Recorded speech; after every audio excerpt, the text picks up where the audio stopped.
Mani nga tong Shamu nga breeder, mga broodcock. Shamu nga giant. Muni ilang piso. Ni. Kisay kusnadag Shamu da. Muni atong Shamu. Mga piso.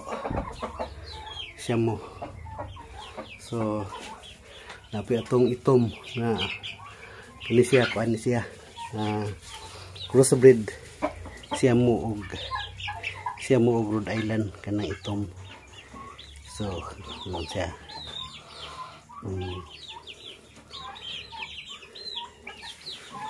siya okay. Usad niyang atong turkey. Ini atong turkey kuno sila. Yung sila turkey.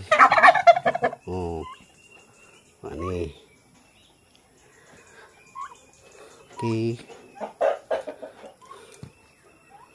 Usad ni ang atong sisiw nga pabo. Na po'y kauban nga Shamu nga piso 3 ka buok. Na siya nga sisiw nga pabo. Mga 3 weeks old. Na siya. 3 weeks old. Nga kini 1 month old. Ini 1 month old pabo. Siya. 1 month old nga pabo. Ini siya.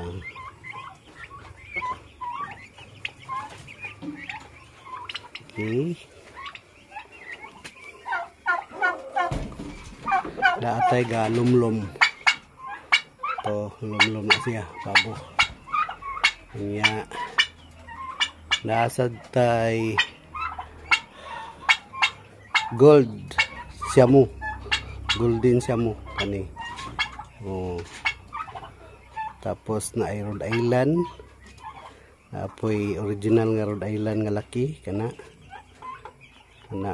US na nga Rhode Island original. So okay.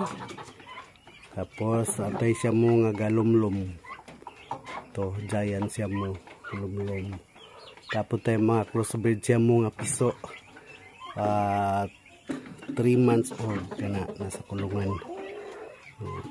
Okay. So muna magtapok din na sila makita nako kay nagdala ko ko grasya nila siya. Tapok sila basta na ako. Sludan sila sa ilang bunkers.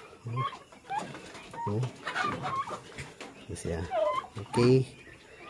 Okay, update lang ta.